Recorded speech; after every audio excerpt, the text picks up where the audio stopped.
Number 1. Restoring sight by mending broken genes. Roughly 200 genes are directly linked to vision disorders. In the last several years, groundbreaking new gene therapies have emerged that can compensate for faulty genes in the eye by adding new, healthy copies. A molecular fix that promises to restore sight to those who have lost it.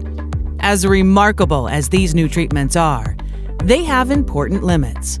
For example, some genes cannot be replaced because they are too large to fit in the delivery vehicle, a virus known as AAV, which carries them to cells within the eye. Now, researchers are testing an experimental therapy that could help overcome this hurdle. Instead of replacing defective genes, it repairs them, like a word processor at its misspelled words. The approach, known as CRISPR-Cas9 gene editing, could open the door to treating genetic forms of vision loss that are not suited to conventional gene therapy, and a host of other medical conditions.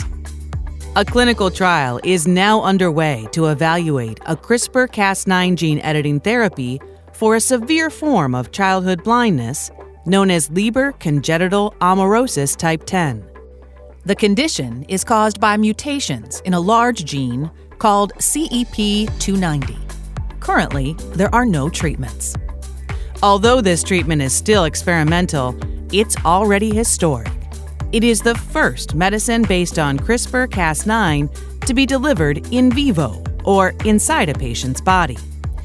Similar gene editing therapies are also under development that correct genes within blood cells, which are first isolated from patients, treated with the gene editing medicine, and then infused into the body.